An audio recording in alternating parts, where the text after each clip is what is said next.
आरती जी। राधे राधे जी। राधे राधे महाराज जी। महाराज जी, भय मुक्त व चिंता मुक्त जीवन का सूत्र क्या है कि अंत समय कोई मोह व बंधन ना रह जाए और हरि शरणागति प्राप्त हो जाए? भगवान में जब स्थिति होती है तब जीव स्वाभाविक निर्भय हो जाता है, क्योंकि अविनाशी जीव है, उसका कभी विनाश नहीं हो सकता। जीव का कभी विनाश नहीं हो सकता। नैनम छिन्दन्ति शस्त्राणि नैनम दहति पावका न चैनम क्लेदयन्त्यापो न शोषयति मारुता। जब ये ज्ञान हो जाएगा तो निर्भय हो जाएगा, निःशुक हो जाएगा, निश्चिंत हो जाएगा। पर ये जो ज्ञान है अपने स्वरूप का, शरीर में मैं भाव होने से ढक गया। देखो, चाहे जितनी बातें करो, अपने को यही याद रहता है मैं पुरुष हूं, मैं स्त्री हूं। अब शरीर को लेकर के अगर हम जिएंगे तो भय भी लगेगा, शोक भी होगा, चिंता भी होगी, सुख दुख का भी अनुभव होगा।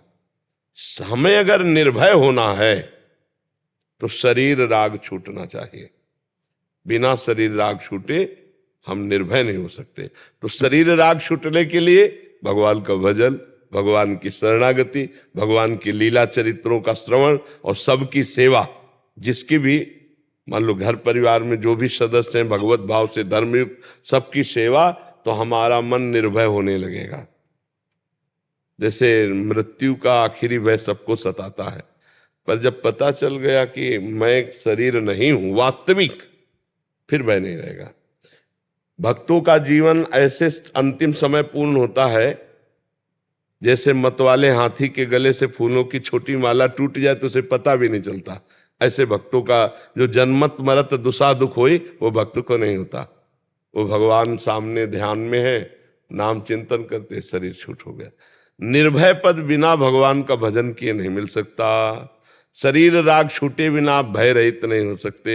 जब तक शरीर में अपनापन है तो भय रहेगा, कामनाएं रहेंगी, चिंता रहेगी, शोक रहेंगे। तो भगवान की शरण में होकर भगवान का नाम जप करते हुए, भगवान की लीला चरित्रों का गायन करते हुए यदि हम जीवन व्यतीत करें और शरीर को एक यात्रा की केवल गाड़ी समझे।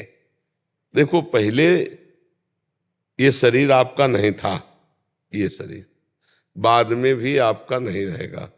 पक्का पता है ना कि इस पिंजड़े से निकलना होगा, निकलना होगा। तो ये रूप आपका नहीं है। ये कुछ दिन के लिए आपको गाड़ी मिली, जैसे सरकारी गाड़ी बंगला मिलते हैं ना, ऐसे गाड़ी मिली। और ये अध्यात्म की गाड़ी है। इससे आप अध्यात्म ज्ञान प्राप्त करके भगवान नारायण के स्वरूप को प्राप्त हो सकते हैं।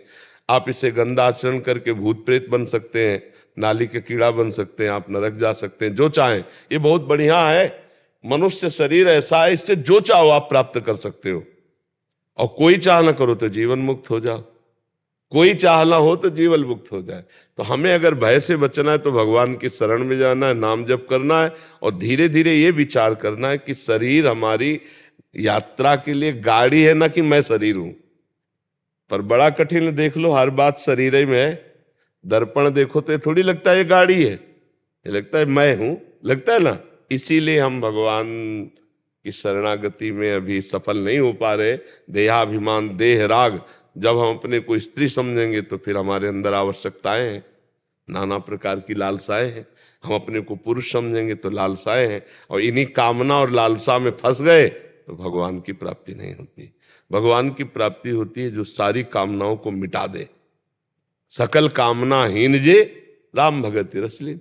और जब कामना मिट गई तो भय किसका रहा? फिर भय नहीं, फिर चिंता नहीं, फिर शोक नहीं। किसका प्रश्न था? तो आप समझ पा रहे?